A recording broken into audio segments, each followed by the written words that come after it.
can help end poverty for good. Greg Bakun here. It's nice to get out of the Twin Cities and take some travel excursion to some great locations. Minnesota has so much to offer, which is why I love traveling down to Wabasha and staying at the historic Anderson House Hotel.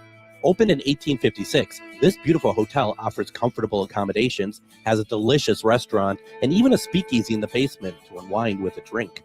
Located next to the Mississippi River and on Main Street, there is a lot of sightseeing and shopping to do too. To get more information, go to theandersonhousehotel.com. Greg Bakun here. I've been talking for a while about how spooky, fun, and fascinating the Minneapolis trolley tours are. But now there's big news. The Candlelight Ghost Tours now begin at the historic Pillsbury Club, a beautifully restored haunted mansion once owned by Charles Pillsbury himself. Believe it or not, the interior is nearly 200 years older than the exterior. How is that possible? You'll have to come out and find out. Before or after your tour, stop by the on-site market featuring a curated collection of handmade goods, artisan crafts, and locally inspired treasures. Perfect for picking up a keepsake to remember your haunting adventure. You'll also find exclusive spooky merchandise from Tales of the Crypt and Elvira. Then climb aboard the climate-controlled trolley as we travel through Minneapolis's haunted hotspots, uncovering ghost stories that locals would rather keep buried. The mansion is restored to perfection, and there is no better way to spend an evening. Visit MinneapolisTrolleyTours.com for tickets and more information. With your AM 950 weather, I'm Patrick Lilia. This evening, a chance of showers and storms with a low of 71, then Saturday sunshine with a high of 90.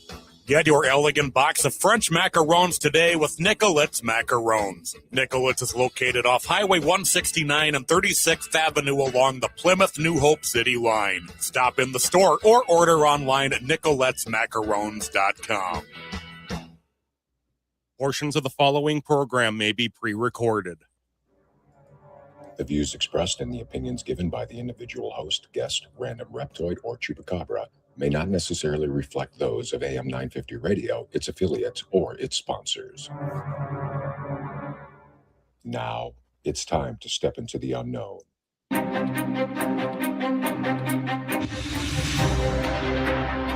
There are things people experience but never talk about.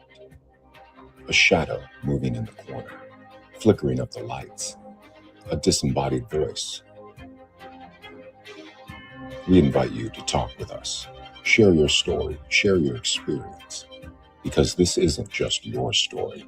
This is our story. This is Ghostbox Radio with Greg Bakun. Casual Friday.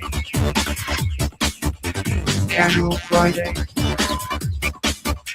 Casual Friday on Ghostbox Radio.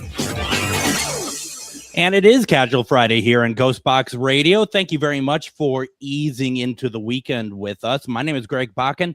Thank you for joining us tonight. I hope that you have some great plans. We got some thunderstorms, at least in my area, that had just kind of run through here over the past hour or so, and maybe that will help break up some of that heat that's coming through. And it's pretty incredible. Meanwhile, in Eden Prairie, I have Adam out here tonight. How are you doing? Doing well. According to the computer, we have about 6 minutes until those rainstorms come here. So it says heavy on the computer. I don't know if they were heavy where you were at, but they're saying some heavy rain possible here.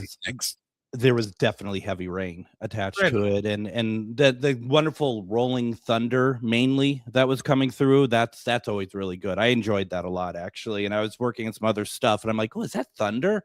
And I just, that was pretty awesome, honestly. So, yeah, I like that a lot. That's going to be nice because I know tomorrow it's only supposed to be in the mid 80s. So get your coats.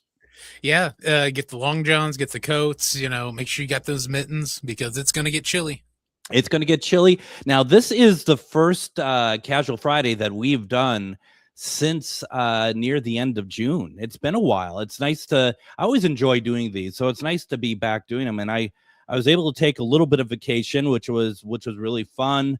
And it's nice to be back. It's nice to be able to kind of ease into the weekend, as we always call it. And I don't know.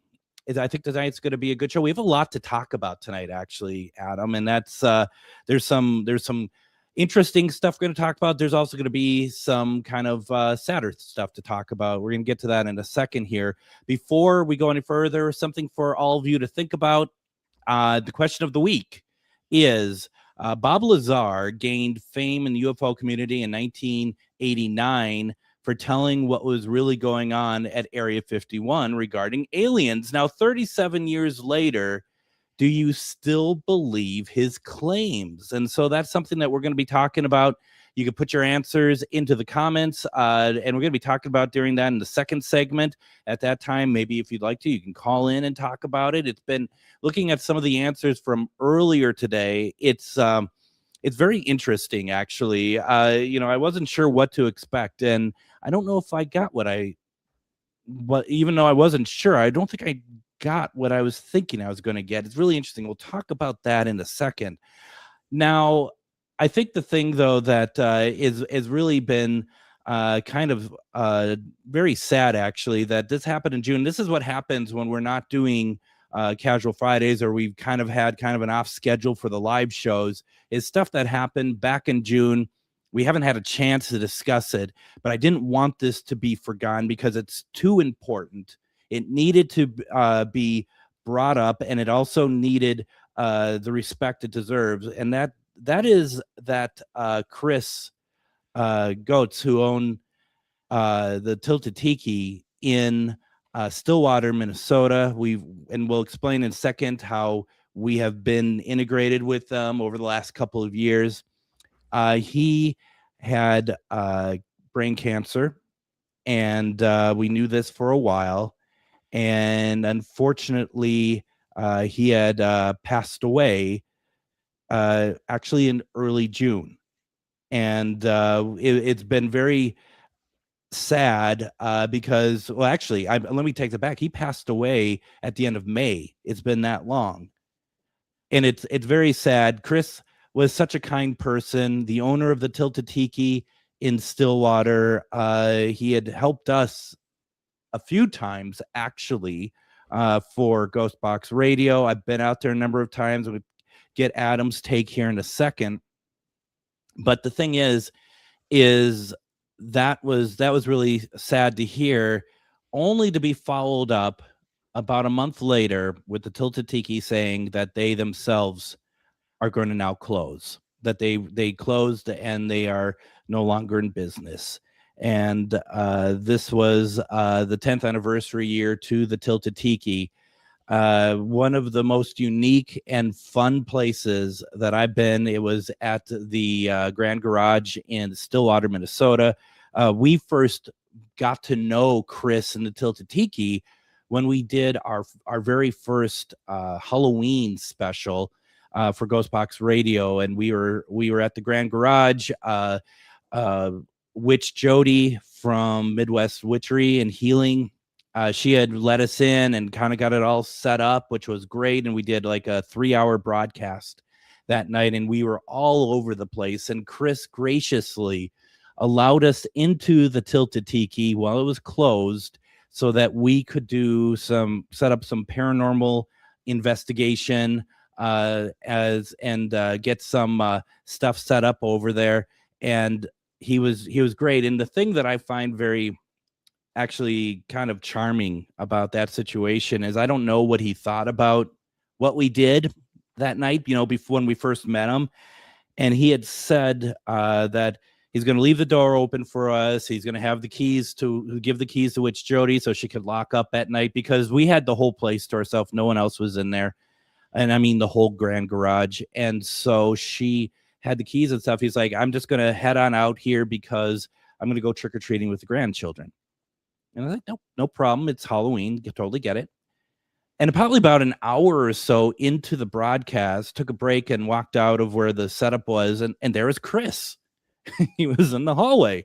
And I was like, Chris, what are you doing here? And he's just like, well, I wanted to see what's going on. This is really interesting. And he stayed the whole night.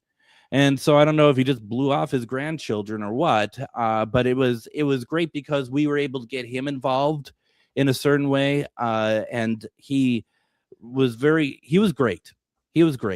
And so this is one of those it just hurts, it's just very sad that that had happened. I've been to the Tilted Tiki a number of times. Sometimes I forget because I had some of their drinks over there, and their drinks generally were extremely delicious and extremely strong. And so I just was like, I don't know. We had the pineapple drink over there, which was great. My friend Mandy and I, went over to a gallery that was going on with a medium, and we went out there, and then afterwards we went over to Tilted Tiki, had food and stuff, and it was really great. So, Chris, I hope to hear from you, if you know what I mean. I hope that our paths cross. I hope that I can turn on the spirit box and that you say hello, because and judging by the posts that are on his page, on the Tilted Tiki's page, a lot of people were really touched by their interactions with you. So I really wanted to make sure, even though this was back at the end of May and that it was at the beginning of July that Tilted Tiki closed, that I wanted to make sure that we paid some sort of tribute to his honor and to that of the Tilted Tiki as well. And I know that you've been out there, Adam, as well. The place had such an amazing vibe to it. Going in there, having a few drinks, went there a couple of times. One of the times I was out there with Emily, who has been a regular contributor to Ghostbox, Crunchy Soap, for those of you who would talk to her in the chat. Went out there she had a May the 4th event going on out at the Grand Garage, and her, myself, my wife, and a few other people ended up spending the vast majority of that event belly up to the bar at the Tilted Tiki. Chris was in there. We were all talking. Of course, I was wearing my Ghostbox shirt, and we got to talking about the event that had taken place the previous October, because this was the May afterwards. Mm-hmm. And just a wonderful individual. I think I only paid for 2 of the drinks that I had that entire time we were there, so that's even better. One of my favorite moments, though, from that first Halloween extravaganza that we did out the Grand Garage is, at one point during the night, we have Kyle and Shar sitting there at the bar area of the Tilted Tiki, which was about the time Chris had come back, because viewers noticed a shadow out in the hallway as you guys had that door open. And that's when you hit me up on the private message, like, no, that's Chris. He just came back. Yeah. So that was one, right, because everybody thought that we had a spirit moving around there in the live chat, but no, it was just Chris out in the hallway. And I thought that was adorable. The fact that an hour or so into the broadcast, he came back just to see what was going on. I think that was so neat. He loved it. He really did love it. He enjoyed it quite a bit. And he was, he was just so kind about it. That was the thing. He was just so kind about what we're doing and how he could help. And he's always been a big supporter of Midwest Witchery and healing. And we were so happy with what he did for us. And I want to say we were there a second time for something, and I don't remember what, but I remember we also ran a whole bunch of spots for him because we just wanted to thank him. We didn't even charge for them, because we just wanted to thank him for his utmost generosity as well for everything. And it was that's how it should be, Adam. It really should be. Everyone just helps each other out, and we all get along, and we're all curious, and we raise each other up. And that was kind of the way that Chris worked. We had David and Alyssa Leonard on. They talked about Theater in the Round doing their investigation there, and they're going to come on in August again. But Dave and Alyssa were big supporters of the Tilted Tiki as well, and they, I think of them right away when I heard about the closure of the place, as well as the passing of Chris, because they knew him very, very well, and they knew the place very well. And I think what I loved about that place is, if you took away all the tiki stuff in there, it would look like a British pub, because it's all, woodwork and stuff on the walls. Only you would make that connection. But it's true though, right? I mean, it's a very classical looking place, and then it's just like a bunch of palm trees and fun lights. And then when that place got going and they had the live music in there, that was crazy. Oh, that was place really good. hopping. Oh my goodness. A Saturday night at the Tilted Tiki. Oh my goodness. That place was just so much fun.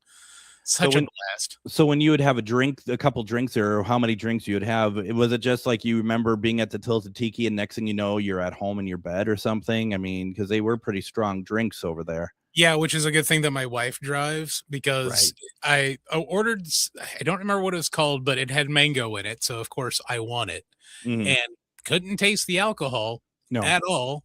And I could tell by how funny I was walking to the car up the hill to get back to where we parked.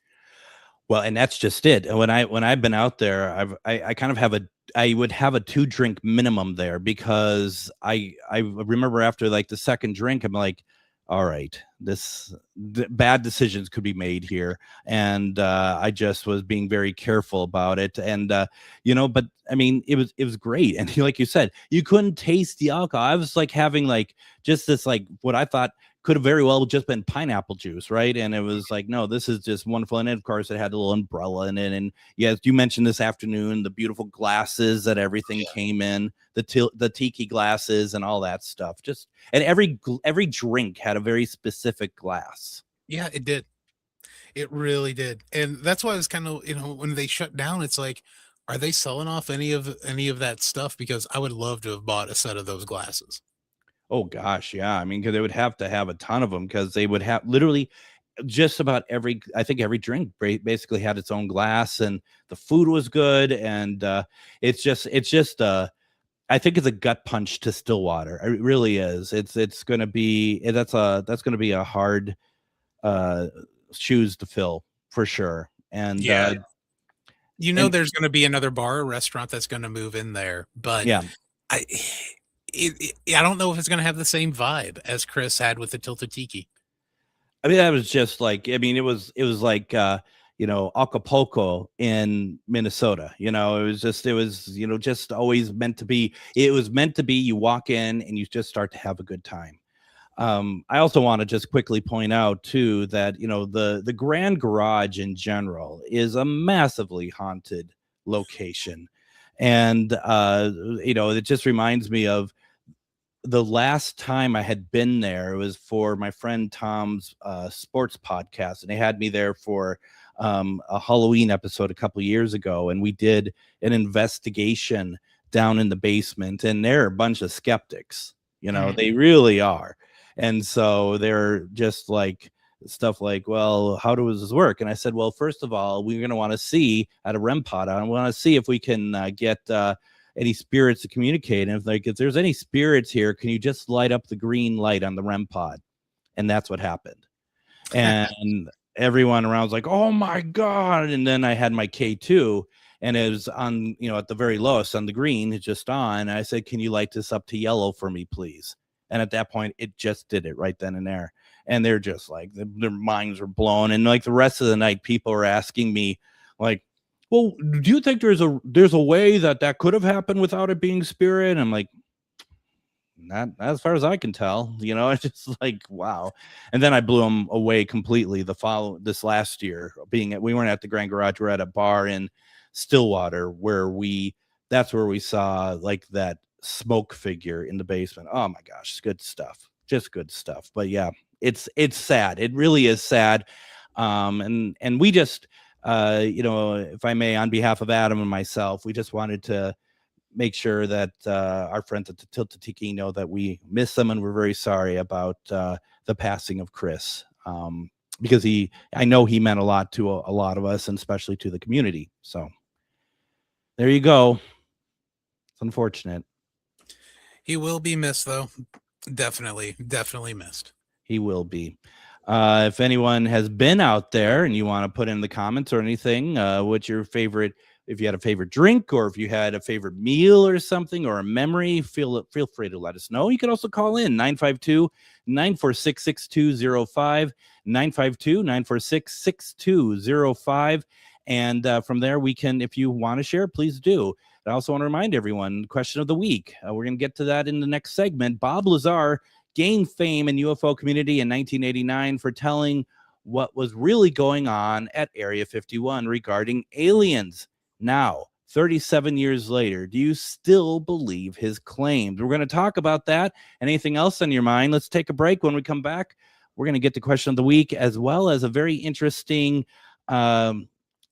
incident with a gentleman named Raphael, who's a pilot. We'll get to all that. Don't go anywhere. You're listening to Ghostbox Radio on AM 950. Greg Bakun here. It's nice to get out of the Twin Cities and take some travel excursion to some great locations. Minnesota has so much to offer, which is why I love traveling down to Wabasha and staying at the historic Anderson House Hotel. Opened in 1856, this beautiful hotel offers comfortable accommodations, has a delicious restaurant, and even a speakeasy in the basement to unwind with a drink.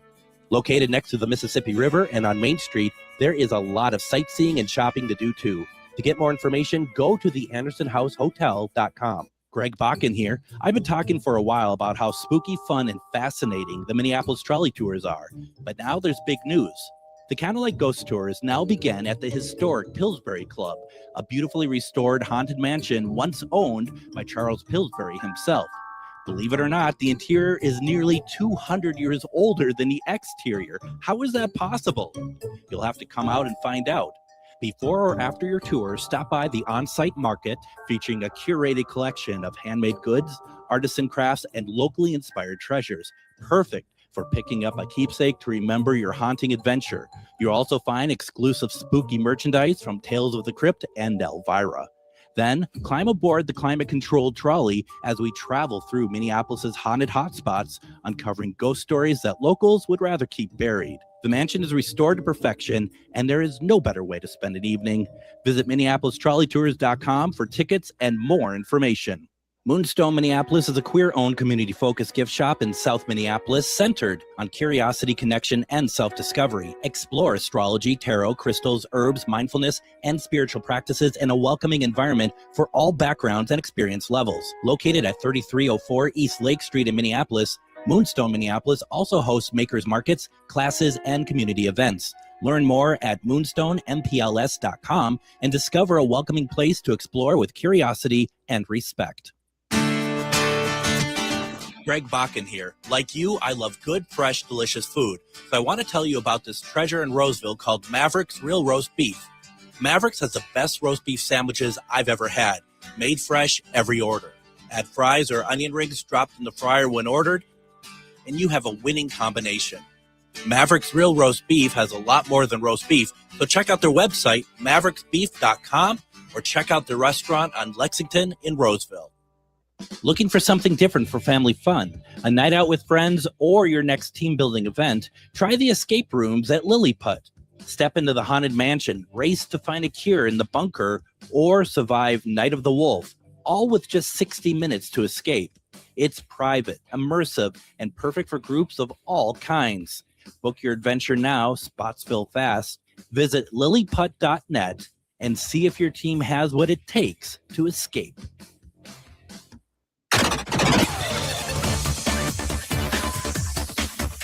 Casual Friday. Casual Friday. Casual Friday on Ghostbox Radio. And it is Casual Friday here in Ghostbox Radio. Thank you very much for joining us as we ease into the weekend. I hope you have something fun going on. And I do want to point out, because I haven't brought this up, and it's very important to talk about when we're talking about the Minneapolis trolley tours, okay? Because as you know, that is now operating out of the Pillsbury Club. And you've heard me talk about doing the paranormal investigations there, but there are some other massive developments that you need to know about the Pillsbury Club and the Minneapolis trolley tour right now.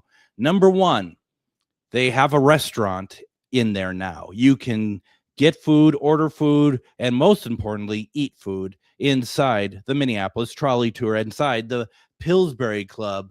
And second, which might even be more important than the first, is they now serve booze.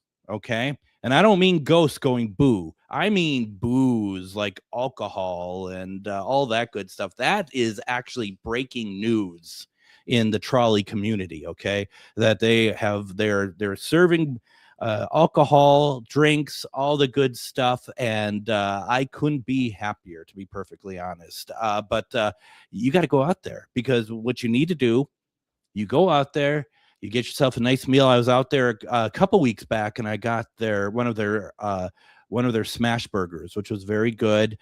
Good fries, and I just had a Coca-Cola because I didn't know. But then what you can do is you can get your food. They have a number of options that you can get, and then get a nice little drink.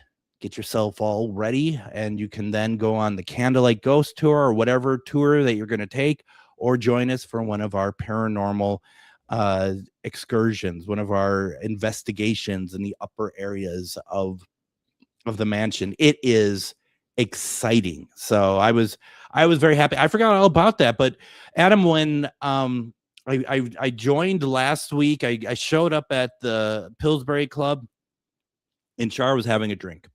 And I'm just like, how did you get that? So yeah, no, it's good.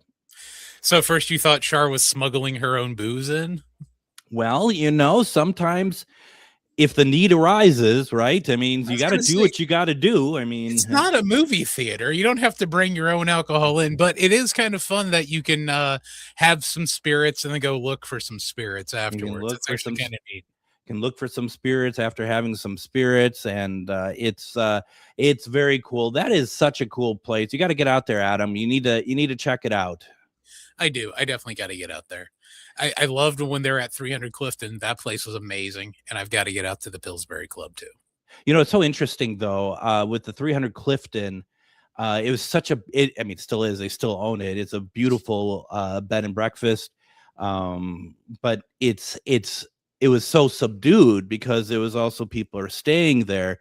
Mm-hmm. You go over to the Pillsbury Club, and there's music playing and a little bit of a light show inside, and it just has such a fun vibe and atmosphere to it. It's really getting people ready.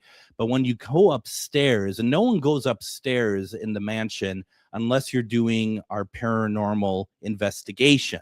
And once you get upstairs, the music dies away really quickly. And so you have nothing that's going to break into the paranormal investigation. And that's where, when we were there last Friday, a week ago, we're upstairs, and just everything went off in the room at once. And I've never seen anything like that, because everyone who goes to the paranormal investigation, they get to borrow a K2. And they all had it on the floor. We're in the ballroom. They have it on the floor, and all of them start going off to not like a little bit, but to red. And then it goes, and then the K2s, we had two, one on each side of the room, and both of them go off. It was truly quite the thing. When we were done, we're like, okay, we're done for the night. They applauded us like it's like a show. It's not a show. And I don't think they're applauding us. I hope they were applauding the spirits, since they're the ones who obliged. Let's just put it that way. So that was great. Well, you and Char deserve a bit of applause as well for being able to talk to them, to get them to come out and interact. So I think that's deserved for you two as well. Ah, you're too kind. I try. Sometimes we, some of the people there are trigger objects. They don't realize that sometimes there's and whether it's one of their relatives, or if a spirit that's there has kind of glommed on, had taken a liking to somebody. And I have to say, often it is a female that that happens to, and then they get all the activity all night. It's really interesting. It's what I'm waiting for, and because I'm one of those, I'm one of those who believe in multiple lives, reincarnation style people. Take it for what you will, listening audience, but I'm waiting for one of the days you guys get someone in there who somehow has some connection from a past life to some of that old, 13th, 14th, 15th century stuff that's inside the building. Mm-hmm. I would love to see the interaction with that. That would be awesome. That'd be pretty cool. That'd be really neat. And we haven't really done, to be honest, I think we've been focusing more just on the family and the situations that had been in the mansion since it was built. We should really see if there's anyone attached to like that staircase or something like that, because that's pretty incredible. What I want to do is I want to get the question of the week here, because there's been a lot. We're in a time right now that UFOs and aliens are really a big part of our everyday conversation, I think. And you don't have to be listening to Ghostbox radio or listening to UFO podcasts or whatever else to see that. We're talking about it very casually within our everyday conversation. So I want to kind of go back here a little bit. Bob Lazar gained fame in the UFO community in 1989 for telling what was really going on at Area 51. He worked at Area 51, and he was talking about aliens. And this has been, a big, especially if you've been watching UFO documentaries since 1989, 1990, or since 89 when George Knapp was the first news reporter to work with Bob Lazar about this. Do you still believe his claims all these years later? Because I'm going to just say that when I first heard this, which for me wasn't in 89, is probably more so in the mid 90s that I started to kind of get more into that sort of thing with and watching more of the UFO documentaries, which were very few and far between at that time. I mean, I'm as usual, I was hook, line, and sinker. But as time goes on, I don't want to say I don't believe, but I don't think it. And this is an interesting point that we should talk about here, because Adam and I talked about this afternoon. What I'm asking here is not whether or not the stuff he claimed at Area 51 happened, where there is such a connection between the government, the army, and aliens and reverse engineering, all that stuff. I personally completely believe that. The question I'm asking is, do you believe Bob Lazar was as heavily involved with all of that what he said? He really made it sound like that he was inside and all of it. He was there. He had access to all of this stuff. He had access to everything. And that's how he knew so much. And that's why he blew the whistle to George Knapp. So to me, I see it as two parts. One is that, yes, I fully believe since before Roswell, we were reverse engineering and we were working on and we were holding alien bodies. We were doing all this stuff in secret. The question is, did Bob Lazar really have that big of a part in any of it? And so that part of it, I just don't know. I don't know if, it just seems like a story that's being perpetrated for 37 years now. I don't think he is as closely associated with all that as he wants us to believe. Adam, what are your thoughts?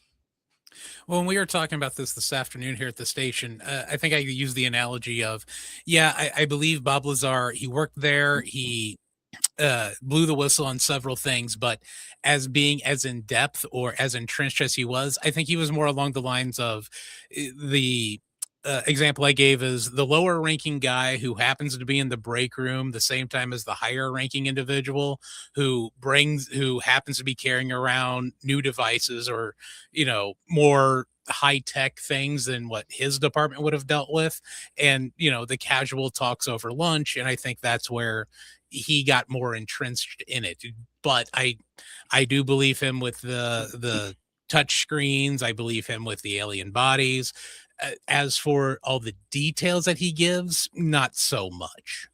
Right. And I mean, there's stuff that he doesn't even have to talk about that's connected to aliens, which immediately I do believe, but it's just so interesting anyway, such as how you'd come to work every day to Area 51. And if I'm not mistaken, they were flown in every day. They didn't necessarily know how, like, where they were going or whatever else. They were flown in, and like a bus took them somewhere. I might have that wrong, but or confused with somebody else who worked at Area 51 or something. But it's that whole like security measures that Area 51 had that I think that would be more something that I would believe. But the thing is that, like you said, Adam, I wouldn't be surprised, depending on what kind of clearance he had, that he could see like the occasional thing that they don't want you to see, but sometimes they can't hide it, such as maybe there was a craft with a door open to some hangar or something that he was able to see, or whatever else. But that's my take on it. So for all of you, if you want to take part in this conversation, the question is, Bob Lazar gained fame in the UFO community in 1989 for telling what was really going on at Area 51 regarding aliens. Now, 37 years later, do you believe his claims?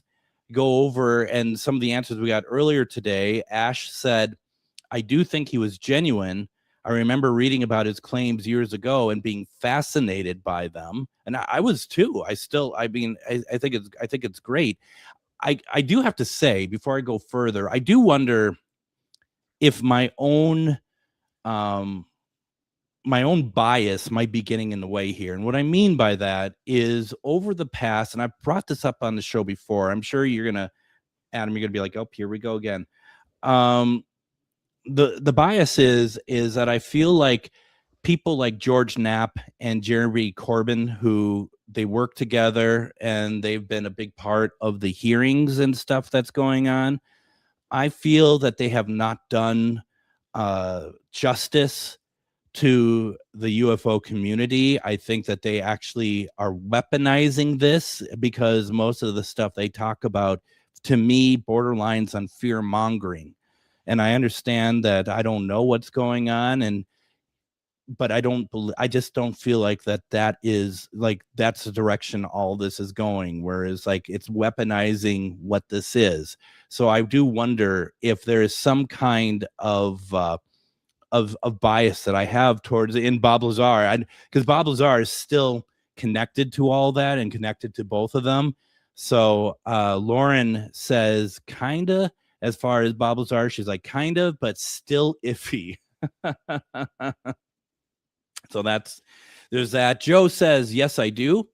Element 115 can be created with plasma resonance.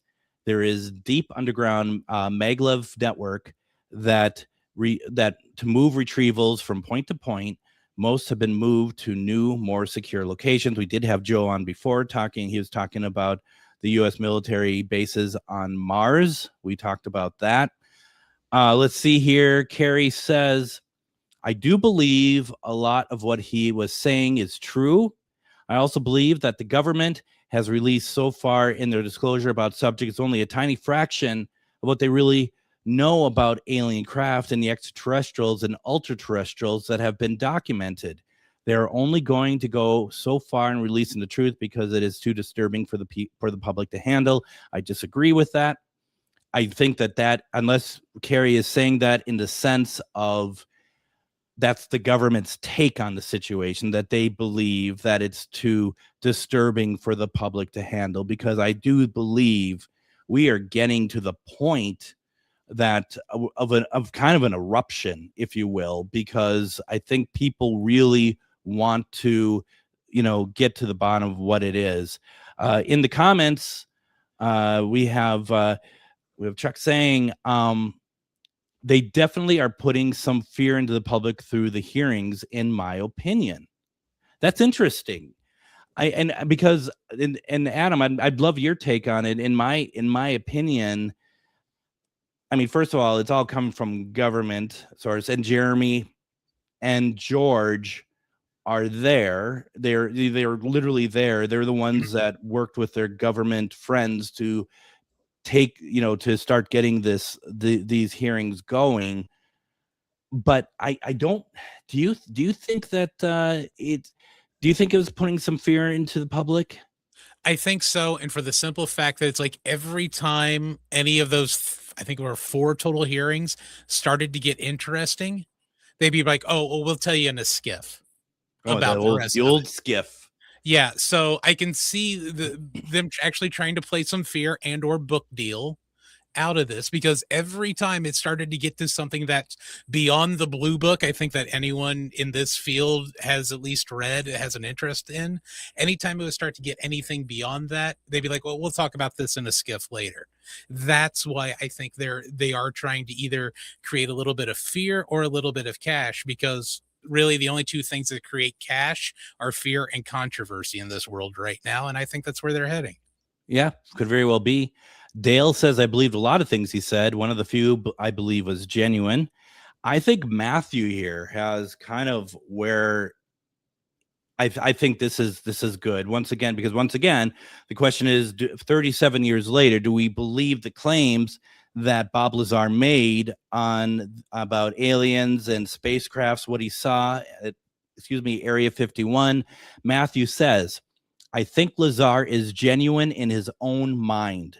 My suspicion is that he was another case similar to Paul Benowitz, where he was picked to spread disinformation sprinkled in with maybe a dash of some truth.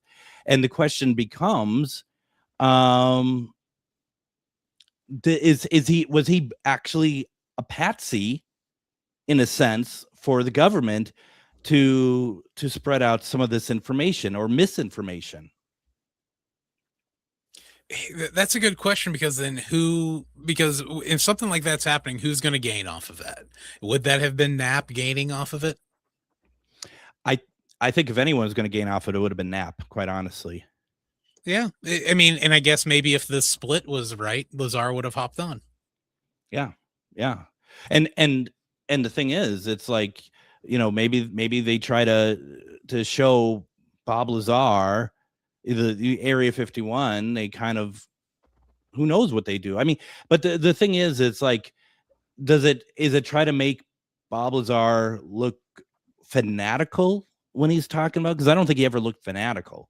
I think he handled himself pretty well and pretty straightforward. I mean, he could have been, like Brett Spiner's character in Independence Day. I mean, he wasn't. He was very, he was just very, very, factual about what he was talking about. To me, he always came off as the nerd who saw too much. Yeah. That was kind of like his persona, that anytime I saw any of his televised interviews, that's kind of how he came off with, the nerd who knew a little too much. The nerd who knew too much. That'd be a great title for a book. So, but and maybe some point we can switch gears down the line, maybe another episode or something that people are interested in, talk about Dr. Michael Greer, because that is another person who's a very polarizing entity in the UFO community. I think much more so actually than Bob Lazar, because I think, forgive me if I'm wrong here, I consider Bob Lazar actually to be a bit of a relic in all of this, where Dr. Michael Greer is making very big claims that you either have people who are in it 100% with him, or they're just absolutely not interested in what he has said. Donald R. Schmidt, who wrote that wonderful book about Roswell for the 75th anniversary, I think we're going to get him on in August, and I've seen him repost stuff about Dr. Michael Greer, and his reaction is always like, really? So yeah, no, it's interesting. And as Chuck puts in the comments, he said basically these hearings are like, we'll explain later, and then they never do. So yeah, I don't know. We'll see how it goes, right? But I mean, I just was curious what people thought about Bob Lazar. What I want to do though is let's take a break, because I want to come back and I want to talk about Rafael Perez, and that on June 21st, 1976, he took he took a plane. He was flying, and something very weird happened, and it lasted for over 3 hours. And one of the strangest conversations that air traffic control in Mexico ever had with a pilot. We're going to talk about that when we come back. Don't go anywhere. You're listening to Ghostbox Radio on AM 950. Greg Bakun here. I've been talking for a while about how spooky, fun, and fascinating the Minneapolis trolley tours are, but now there's big news. The Candlelight Ghost Tours now begin at the historic Pillsbury Club, a beautifully restored haunted mansion once owned by Charles Pillsbury himself. Believe it or not, the interior is nearly 200 years older than the exterior. How is that possible? You'll have to come out and find out. Before or after your tour, stop by the on-site market featuring a curated collection of handmade goods, artisan crafts, and locally inspired treasures. Perfect for picking up a keepsake to remember your haunting adventure. You'll also find exclusive spooky merchandise from Tales of the Crypt and Elvira. Then climb aboard the climate-controlled trolley as we travel through Minneapolis's haunted hotspots, uncovering ghost stories that locals would rather keep buried. The mansion is restored to perfection, and there is no better way to spend an evening. Visit MinneapolisTrolleyTours.com for tickets and more information. Moonstone Minneapolis is a queer-owned, community-focused gift shop in South Minneapolis centered on curiosity, connection, and self-discovery. Explore astrology, tarot, crystals, herbs, mindfulness, and spiritual practices in a welcoming environment for all backgrounds and experience levels. Located at 3304 East Lake Street in Minneapolis, Moonstone Minneapolis also hosts makers markets, classes, and community events. Learn more at moonstoneMPLS.com and discover a welcoming place to explore with curiosity and respect. It's that time of year where the weather is getting nice and it's time to get out of the house for some family fun. Lily Putt is open for the season, and you know what that means. Lily Putt is known for its mini golf, go-karts, glow golf, jump pads, kiddie carts, gem mining, and even a new arcade. Lily Putt also has interactive and engaging escape rooms like the Haunted Mansion, the Bunker, or Night of the Wolf. Lily Putt is perfect for parties and group events. Stop by lilyputt.net for more information and hours of operation. Greg Bakun here. It's nice to get out of the Twin Cities and take some travel excursion to some great locations. Minnesota has so much to offer, which is why I love traveling down to Wabasha and staying at the historic Anderson House Hotel. Opened in 1856, this beautiful hotel offers comfortable accommodations, has a delicious restaurant, and even a speakeasy in the basement to unwind with a drink. Located next to the Mississippi River and on Main Street, there is a lot of sightseeing and shopping to do too. To get more information, go to the AndersonHouseHotel.com. Greg Bakun here. I've told you about the out-of-the-world roast beef sandwiches at Maverick's Real Roast Beef, but I haven't told you about their Philly steak sandwiches, turkey bacon avocado sandwich, BLT, crispy chicken, fish sandwiches, brisket, or pulled pork. Okay, you get the idea. They make a lot of delicious food to the same standard as their famous roast beef sandwiches, and now I'm starving. I'm going to go to Maverick's Real Roast Beef off Lexington and Roseville, and you need to go too. Check out their menu at mavericksbeef.com.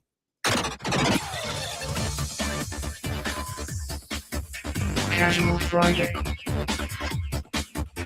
Casual Friday. Casual Friday on Ghostbox Radio. And it is Casual Friday as we head into the weekend. Thank you very much for joining us tonight. We've been talking about aliens and all sorts of things. What's new, right? Join me Monday on Ghostbox Radio with Greg Bakun. We're going to have on guest author Father Bob Bailey. We're going to be talking about his newest book, The Art of the Battle. But I also want to draw your attention to Wednesday next week because we changed our plans on this at the last minute a couple weeks back, but we've rescheduled it now. And we're going to have on psychic medium Jennifer Lee, and she is going to tell us what spirits that she feels that are in the hallowed halls of the mothership known as AM 950. She kind of was getting into a little bit the last time that she was on, but this time it's real. And so we're going to have her on. She is so gifted, and I'm really excited about it. I know, Adam, you are absolutely apoplectic about it. So, well, I spend so much time here alone that it'll be nice to have some verification of who I'm hanging out with here some of these nights. Yeah, and not just the snakes and the mice. Exactly. So, yeah, no, that's going to be good. We are making some revamps to the station. We haven't quite started, refurbishing the station yet, but we do have work going in here. I wonder if that's going to kick up anything for next Wednesday. We'll see. We shall see. And it's always great to have Jennifer on. So, make sure you check out that one. That's going to be a lot of fun. So that's going to be next Wednesday. Now, before we move on here, Chuck also said, I have to refamiliarize myself with David Grush, who was a big, kind of the star of the government hearings. I probably am alone in this, but honestly, I don't know what to think of him, to be perfectly honest. I don't think he's lying. There's something that's just not quite right. But what I don't like about what was going on is how he and other people in the military were being bullied to not open their mouths about the whole anything that they saw that cannot be explained about UAPs or anything like that. So I understand that, but there's something about David that I don't know.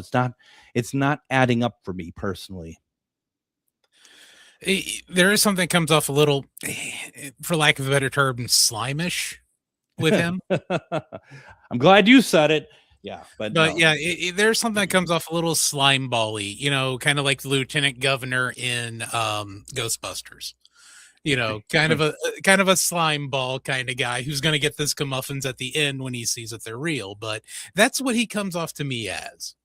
Well, and that, once again, I kind of feel like that's somebody else who is kind of making the alignment with the Jeremy Corbyn and the George Knapps. You know what I mean?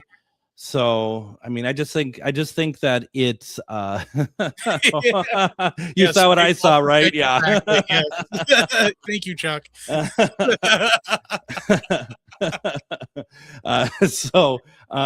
yeah, so I don't know. We'll see, right? We'll see how it goes, but it does, because I mean that I 100% agree with you in the last segment when you're creating fear and but people want to know more, and you have people in place that are able to get out information, but they may charge for it, whether it be a book or a certain like podcast or something like that. Mm-hmm. And I feel like that Grush might be a part, eventually a part of all of that.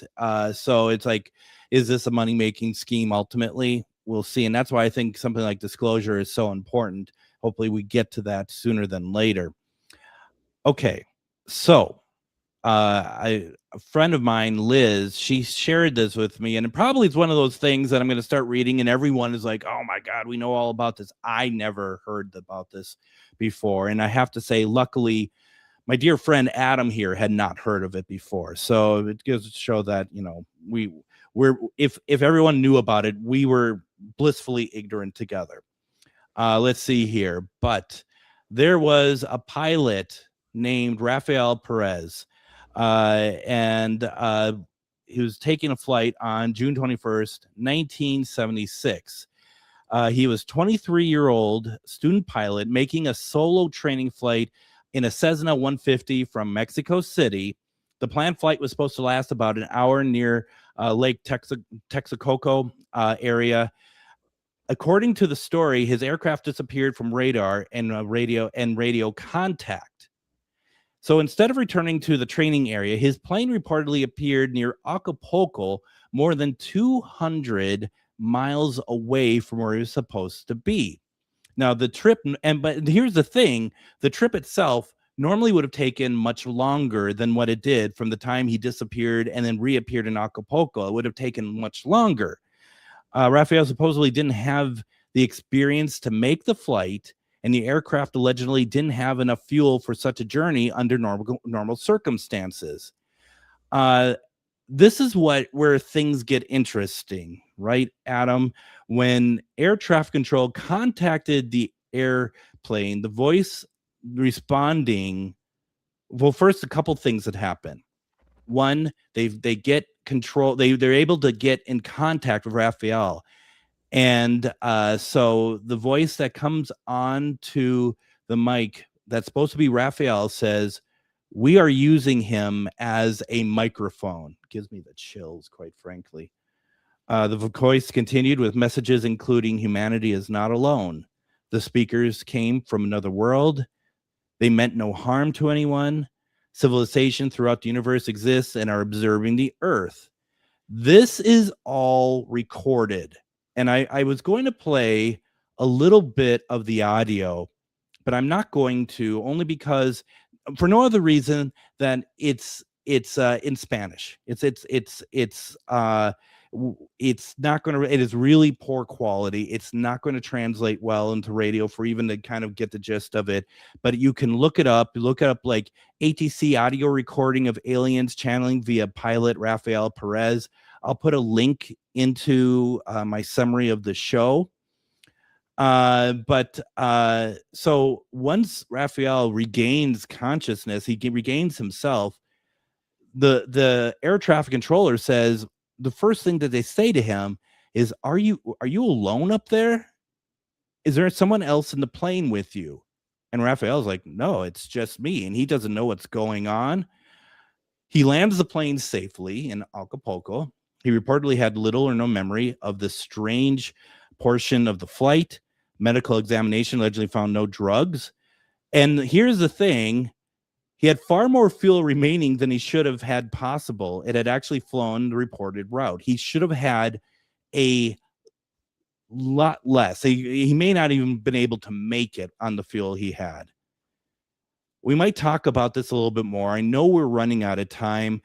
We have about just about less than a minute left. I want to get Adam just to kind of, since you were also kind of watching this as we shared stuff back and forth, I just wanted to get your thoughts in.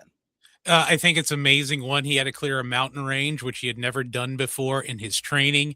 And two, he had used less of a quarter tank of fuel, which that trip he should have been on fumes or out of fuel by the time he got there. Right. And as you know, and we're really running out here, as you pointed out to me, this isn't the first time something like this has happened. And maybe we need to do a deeper dive coming up about other instances with other pilots, stuff like this happening. Yeah, absolutely. There's a great story out of Australia, too, that's very similar. Very much so. So, yep. Chuck's like, apparently there's an audio recording on YouTube. There certainly is. I'll put the link in for that. As we are wrapping up here for the week, I hope that you all have a great weekend. Once again, we're going to be back on Monday with Father Bob Bailey talking about the art of the battle, which is talking about fighting the demonic. And then Jennifer Lee on Wednesday, looking at what's in our station. Everyone have a fantastic weekend.